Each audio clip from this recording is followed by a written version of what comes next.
Fala pessoal, bem-vindos e bem-vindas à nossa aulinha de hoje sobre história do Brasil. E hoje a gente fala sobre um período histórico bastante importante, bastante revelador das intenções de Portugal, que é justamente o período pré-colonial. Esse período pré-colonial, a gente geralmente data ele os primeiros 30 anos a partir da vinda do Pedro Álvares Cabral para o Brasil tomando posse. Então, na nossa última aula, a gente falou sobre essa vinda, eu falei um pouquinho com vocês sobre o choque cultural que o Pero Vaz de Caminha narra pra gente com os povos indígenas do litoral brasileiro, e é claro que a partir daí o Pero Vaz de Caminha vai informar ao rei de Portugal que não temos nem ouro e nem prata disponíveis no primeiro momento no Brasil. E essa decepção inicial com esse território do Atlântico Sul, que mais tarde a gente chama de Brasil, vai ser definidor desses primeiros 30 anos desse contato. Ou seja, o Brasil vai ter uma posição secundária nesse processo, então o que a gente chama de América Portuguesa não vai ser colonizada num primeiro momento, e o Brasil se torna feitoria de Portugal. Então, vamos anotar isso daqui, ó. Após a posse do território em 1500, então, após a posse do território estabelecida por Pedro Álvares Cabral em 1500, o Brasil se torna feitoria de Portugal. Feitoria de Portugal. Já vou explicar uma feitoria para vocês, tá? A feitoria portuguesa, que a gente chama de Brasil mais tarde, ela não atrai muito interesse do colonizador. Então o rei de Portugal ele vai desenvolver algumas atividades aqui apenas, mas de uma maneira bastante secundária. Então vamos colocar aqui, né, que o Brasil ocupa uma posição secundária na economia portuguesa, tá? Já vou mostrar para vocês por que isso acontece. Quando eu falo de economia portuguesa, lembre que a gente está na fase do mercantilismo. Lembra que o mercantilismo, como eu disse para vocês, é aquela intervenção do Estado na economia. Então, o Estado português comandava, né, o rei de Portugal comandava as práticas econômicas.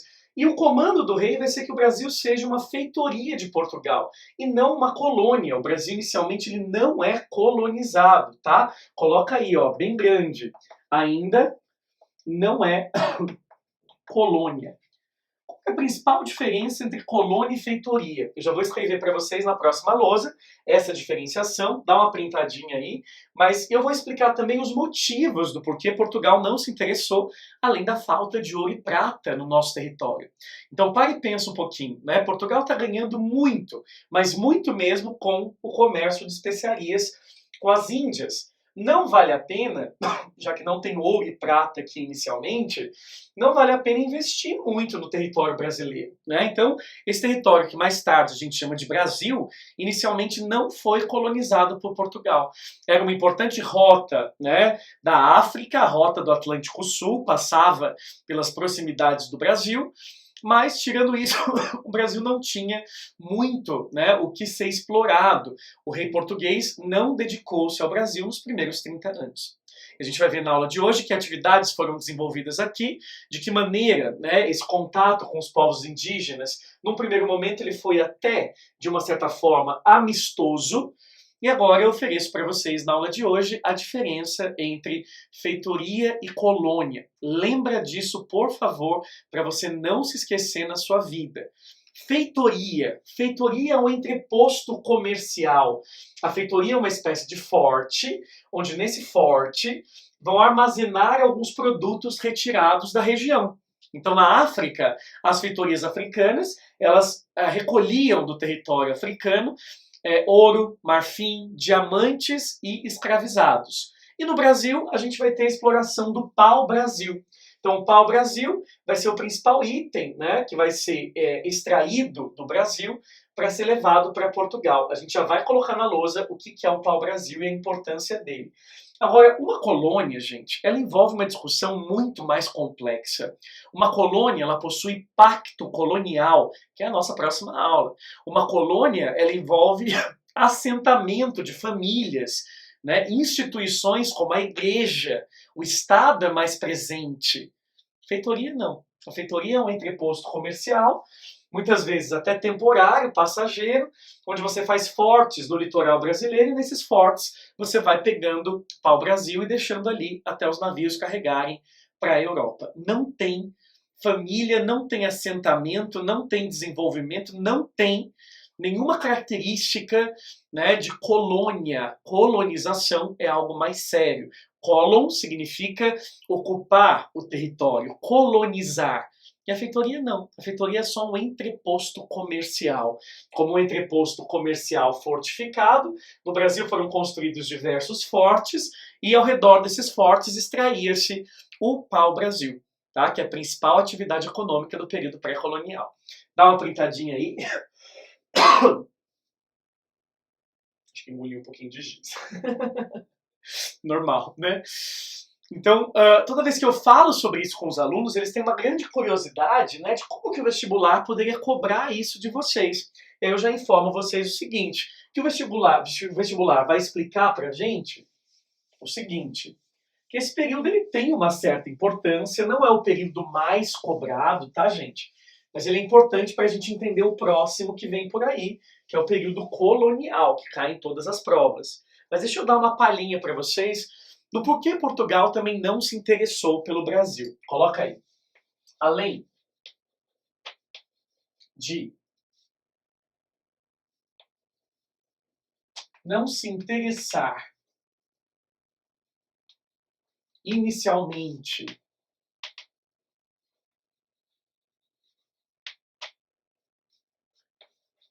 pelo Brasil por conta da ausência de ouro e prata, né, que é o principal motivação dos países, dos reinos nessa época, mercantilistas. Lembra que o mercantilismo que é o acúmulo de metais preciosos. Então, a ausência de metais preciosos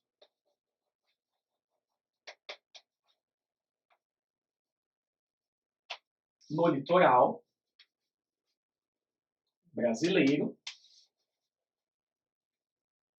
Coloca aí. Portugal estava lucrando fortemente, imensamente, com aquela rota das especiarias, né, da África, ou seja, lucrando imensamente com o comércio de especiarias indianas. Né? Então, as Índias, né?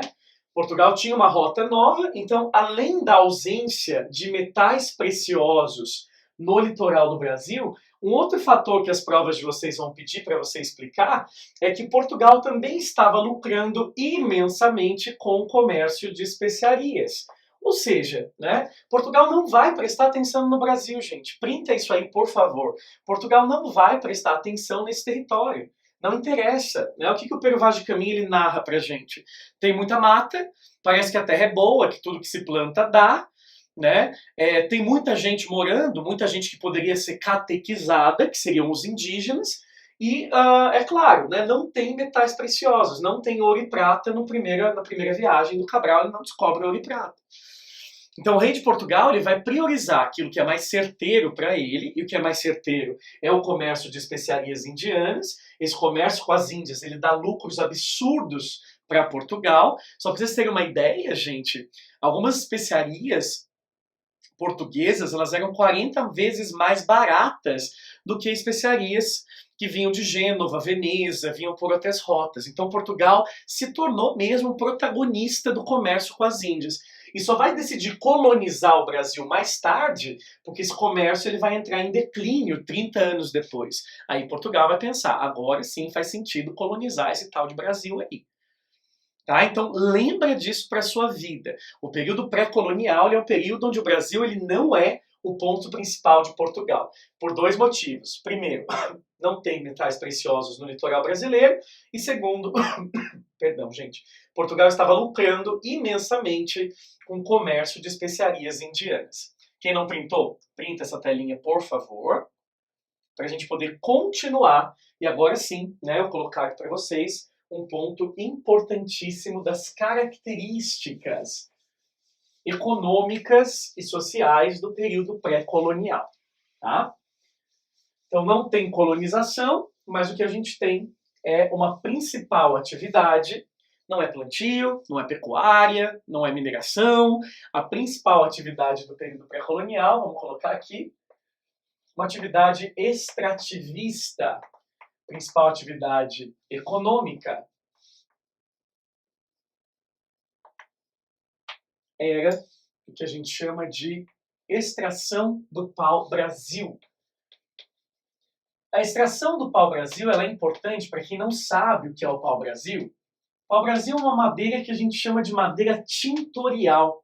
Então é bom você colocar aí na frente que como uma madeira tintorial, você usa o pau-brasil para tingir, né, de vermelho as roupas, os adornos. É difícil obter a cor vermelha, né? A cor vermelha não é fácil de obter, não. É uma cor geralmente ligada à nobreza, à nobilitude na Europa. Então, o pau-brasil é uma madeira tintorial, onde você extrai o pau-brasil, né? E essa extração, depois, mais tarde, se transforma em todo um processo que os portugueses faziam para extrair dali uma tinta de coloração vermelha para tingir as roupas da nobreza. Então, o pau-brasil ele tinha um valor de mercado considerável, mas lembra, a gente está falando de um extrativismo, né? E esse extrativismo ele é uma atividade, na verdade, sem grandes compromissos. O rei de Portugal, depois de um tempo, ele vai perceber que era preciso regulamentar e ganhar em cima disso. Então, o rei de Portugal, vamos colocar aqui, ó, que era realizada através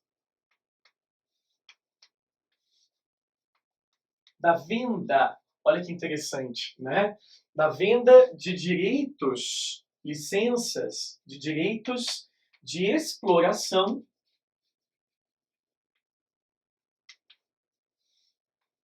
a alguns nobres portugueses. Então o rei de Portugal vendia uma licença para algum nobre português, e o nobre português podia extrair o pau-brasil por aproximadamente 10 anos, às vezes 15 anos, dependendo da licença. Então o rei de Portugal vendia e já recolhia impostos antes sobre o pau-brasil, dizendo, ó, você me paga um X, né, e aí você pode explorar essa região do Brasil durante 10 anos. Depois a gente renova a sua licença e você me paga mais um X. E é claro que o rei de Portugal saía ganhando nisso. Os direitos de exploração a alguns nobres portugueses, um desses nobres, muito famosos, é um cara chamado Fernão de Noronha. Fernão de Noronha foi um dos nobres que comprou o direito de exploração do pau-brasil, né? E é óbvio que a ilha de Fernando de Noronha é homenagem a ele. Fernão vira Fernando de Noronha mais tarde. Como é que a gente chama o nome dessa venda de direitos de exploração? A gente chama essa venda de direitos de sistema do estanco régio, tá? Aí vocabulário bem específico. Estanco régio é quando você tem, né, alguém que se interessa em comprar uma licença de exploração e paga para o rei de Portugal essa licença, tá? A mão de obra dessa atividade econômica, ela é importante a gente colocar aqui também. Vamos colocar aqui, ó, a mão de obra para extrair o pau-brasil era indígena, tá? Ou seja, os indígenas eles eram cooptados, né? Eles eram chamados para participar desse processo de derrubada das árvores de pau-brasil, que não é fácil, do transporte, em troca de quinquilharias, espelhinhos, machadinhas, facas, né? E os indígenas toparam isso no primeiro momento. A mão de obra era indígena, né? Os indígenas acreditavam que os europeus, uma hora, eles iam embora, né? Então, tem um documento da aula passada, se vocês quiserem ver, os indígenas ficam perguntando: o que vocês estão vindo fazer aqui nas nossas terras? Vocês estão vindo pegar a nossa madeira? Né? Uma hora eles começam a se incomodar, mas durante os primeiros 30 anos o que a gente tem é uma convivência majoritariamente pacífica. A mão de obra era indígena e configurada como escambo. Para quem não sabe o que é escambo, mais um vocabulário importante para vocês. Escambo é qualquer troca sem o uso de moeda. A gente chama de troca amonetária, tá? Então a mão de obra era indígena, feita através do escambo, da troca entre quinquilharias com o trabalho dos indígenas. Então você derruba para mim 20 árvores de pau-brasil, vocês carregam nos navios e eu dou para vocês espelhos, facas, machadinhas. É claro que uma hora os indígenas vão perceber que eles estão sendo minimamente explorados e que esses portugueses vêm para ficar. Tá? Mas num primeiro momento, no período pré-colonial, o que a gente tem é a mão de obra indígena através do escambo. A venda de licenças, né, direitos de exploração para alguns portugueses nobres. E o período pré-colonial, gente, é um período muito característico disso. Né? O Brasil é uma feitoria, o Brasil não é uma colônia. Dá uma printadinha aí que eu vou colocar de novo isso para vocês na lousa, que eu acho importante a gente falar sobre essa diferença.